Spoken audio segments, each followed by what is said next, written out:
За орчин үед бол ноос олдрын салбарт дагаад бас хөгжиж байгаа. Тэгэхээр техник технологи бас хөгжиж байгаа учраас ажилчдын эрүүл аюулгүй орчин бас нэгдүгээр чухал. Мэдээж нийгмийн хамгаалал, нийгмийн халамж чухал байгаа.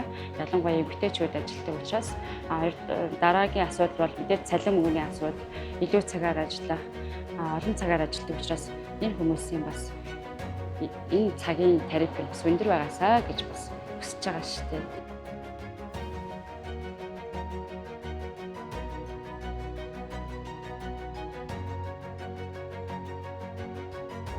За манай үйлдвэрчний хороо 1981 оноос хойш компанитайгаа хамт байгуулагдаад өдөө 44 жил хамт үйл ажиллагаагаа явуулж байна. Энэ үйл ажиллагаагаа хамтын гэрэн дээрээ ерөнхийдөө үндэслээд хоёр талаасаа үйл ажиллагаагаа хамтраад явуулждаг байгаа.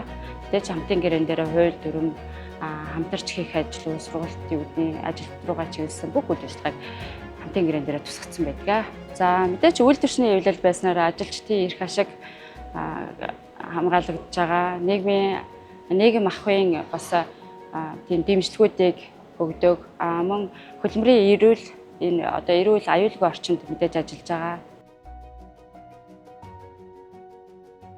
За мэдээж энэ бол айгүй том хариуцлага байдаг.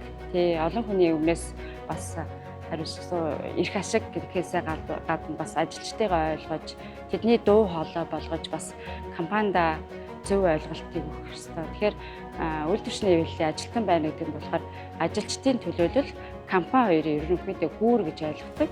Тэгэхээр тухайн хүн ч гэсэн би хувь хүн бас их шударга ажилчдын төлөө тийм хүн байгаа гэж ойлгодог шүү дээ. За нийт хөдөлмөр эрхчлөлтэй хандаад эрхээ эдэлж эвлэлд нь нэгдээ.